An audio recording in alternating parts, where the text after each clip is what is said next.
Boa tarde. Boa tarde. Bem-vindos a mais uma sessão aqui no nossa Feira Logística do Futuro. Hoje nós vamos falar de sustentabilidade inserida na cadeia logística. O meu nome é Renzo, eu sou diretor de logística da Arco Educação. E comigo aqui hoje eu tenho o Lucas, que é o CEO da Michelin, e o Ferraz, que é o gerente de riscos da JBS. Então vou passar a palavra para o Ferraz, vai começar aqui o nosso painel de hoje. Vamos lá, não consigo ficar parado, então vamos ficar em pé, né? Boa tarde a todo mundo. Tá todo mundo ouvindo bem? Tranquilos. Boa tarde, Renzo. Boa tarde, Lucas. Pessoal, meu nome é Ferraz, cuido da área de gerenciamento de risco há 10 anos dentro da JBS e estou 25 anos também dentro da área de gerenciamento de risco. Passei por várias empresas, Samsung, Mira Transportes, várias empresas, e hoje eu estou numa das maiores empresas, a maior empresa de alimentos do mundo. Para quem não sabe, o JBS tem 275 mil colaboradores, 151 mil só aqui no Brasil, e tem várias divisões. Acho que a mais conhecida por vocês é Friboi, Swift, Seara, entre outros negócios que nós temos, Marba, Margarinas e aí vai. E aí, como a gente tem um pouco de tempo, vou acelerar aqui. Eu fico dentro da divisões de transporte, que é a TRS. Ela está entre as 10 maiores transportadoras do país. Hoje tem cerca de 1.600 veículos, sendo 300 desses elétricos, 1.300 cavalos que ainda não são elétricos, mas objetivamos, temos essa angústia para o futuro próximo. Falando um pouquinho, né, da nossa divisão. A gente tem uma frota ali próximo de 1.600, sendo dessas 300 elétricas, que eu vou entrar um pouco mais à frente. Dentro dessa parte de logística integrada, a gente usa muita tecnologia. E dentro disso tem a questão de sustentabilidade que a gente está trazendo para vocês. Exemplo aqui, a parte de ergonomia. Então a gente tem algumas carretas que são... Deixa eu voltar aqui, que não apareceu. Algumas carretas que foram produzidas... Como que faz para voltar aqui? Isso não está aparecendo, mas ok. Deveria aparecer duas carretas aqui um pouco diferentes, não está aparecendo.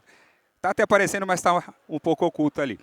Essas carretas foram feitas, desenvolvidas por nós, os projetos. Qual que é o objetivo dela? Tentar produzir mais, óbvio, sempre tem que ter ganho dentro da cadeia logística, como qualquer empresa, mas também tem o lado ergonômico. A gente tinha muita dificuldade e problemas com colaboradores ou terceiros que vão movimentar caixas pesadas e a gente desenvolveu uma carreta com elevador pneumático. Então, hoje o motorista ele fica praticamente com o joystick na mão e fazendo todo o controle desse elevador. E o elevador tem todo um sensoriamento para evitar com que o funcionário, por exemplo, tenha uma amputação ou qualquer tipo de lesão no braço na hora que for movimentar esse tipo de produto. Porém, entretanto, não tem mais aquele problema de abaixar, levantar a caixa, bater caixa. Isso trouxe um ganho muito positivo na questão social para nós, que é proteger os nossos colaboradores e os terceiros também. Falando agora sobre frota eletrificada. Então, nós vimos uma oportunidade no mercado. Para quem não conhece, tem uma divisão chamada No Carbon. Essa divisão, né, como o próprio diz o nome, é para zerar zero de carbono. Para vocês terem uma base, hoje a gente tem 300 carros que são feitos a distribuição da Friboi e da Seara, aqui no Brasil, espalhado em alguns estados. E esses 300 caminhões é 100% elétrico. Tanto a questão da motorização, para ele se locomover, quanto também a questão da refrigeração, que são feitas por placas eutéticas. Essas placas são também carregadas como se fosse um carrinho de sorvete, que a gente coloca pedra de gelo, basicamente ela vai formar camada de gelo e refrigerar toda essa parte de carga. Então isso faz com que a gente não gere nenhum tipo de gás carbônico. Para ter uma noção, só esse ano a gente rodou 5,9 milhões de quilômetros sem terminar esse ano, ou seja, quase 6 milhões de quilômetros. Se vocês forem traduzir isso em CO2, ali a gente está falando em pelo menos aí 6 mil toneladas que a gente deixou de produzir de gás carbônico no país. Frota que a gente tem agora do combustível alternativo. É muito bacana, a gente tem um orgulho muito grande mesmo, de falar dessa frota.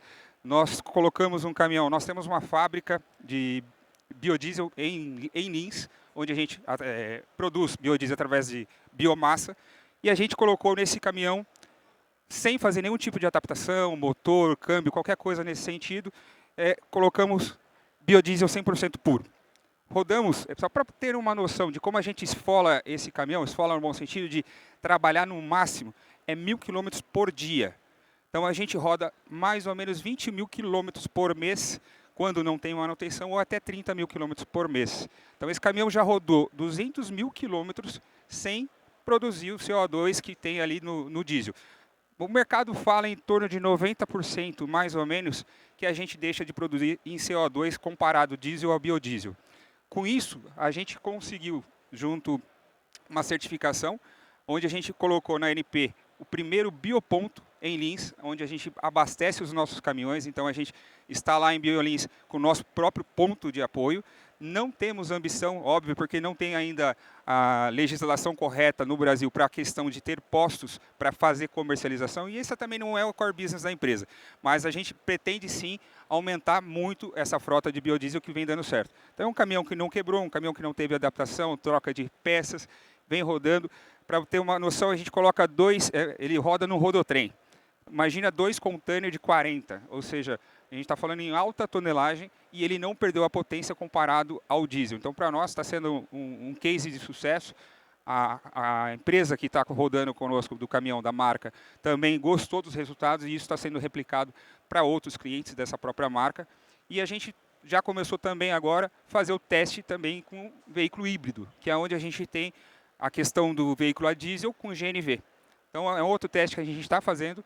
Também já começamos a fazer isso em Lins. Em breve estamos rodando ao país aí para também. O problema do GNV é a questão das malhas. Foi falado hoje cedo em algumas das palestras a questão da gente ter na rota praticamente a gente ter pontos de apoio para abastecimento.